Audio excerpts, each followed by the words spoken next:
picking cotton all day. Hey, heave, hi, ho, just a picking away. Oh, white folks know I'm working.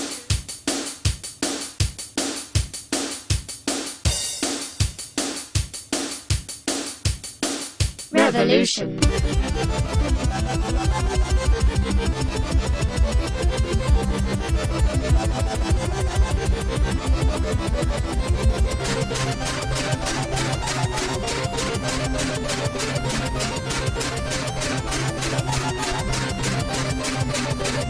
Il n'existe pas pour le changement climatique de bouton reset.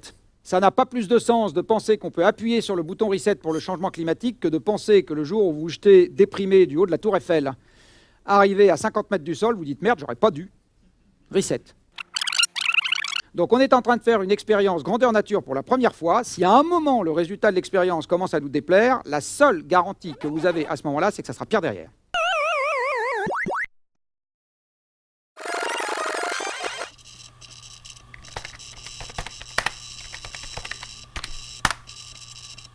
We said in 72, the growth is going to stop one way or another. Either we will stop it through our own actions, or the Earth will stop it. And we're starting to see symptoms that the Earth is stopping it. Climate change, water depletion, soil erosion. These are examples of the pressures which are mounting against growth.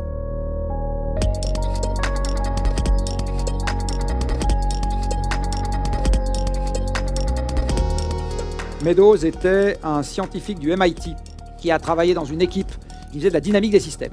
Et à un moment, cet homme, il s'est dit, je vais essayer de faire un modèle qui représente la dynamique du système population humaine dans son environnement.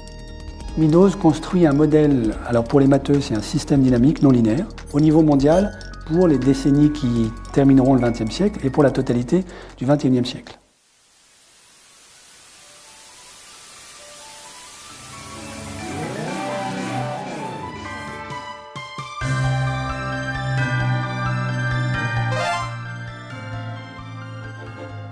Il a une population qui a ses propres déterminants, elle cherche à s'alimenter, elle cherche à profiter de services industriels, etc. Et puis elle est limitée par ce que l'environnement peut lui offrir, c'est-à-dire il y a une limite de surface cultivable, de ressources extractibles, etc. Et puis Meadows, il regarde comment est-ce que le système peut évoluer, compte tenu de la manière dont il a déjà évolué jusqu'à maintenant. Et il en tire une conclusion, tant que l'humanité a pour objectif de croître, la seule chose qui est absolument certaine, c'est qu'à un moment ou à un autre, le système s'effondre sur lui-même, après avoir bouffé tout le capital qui l'entoure. Et c'est en 2008 qu'un physicien australien, Graham Turner, a exhumé ce travail, c'est-à-dire à comparer les trajectoires des scénarios de Meadows avec les trajectoires effectivement suivies par la planète entre 1972 et 2008. Et je peux vous dire que les trajectoires de scénarios de business as usual conduisent à peu près toutes à des catastrophes humanitaires pendant le XXIe siècle.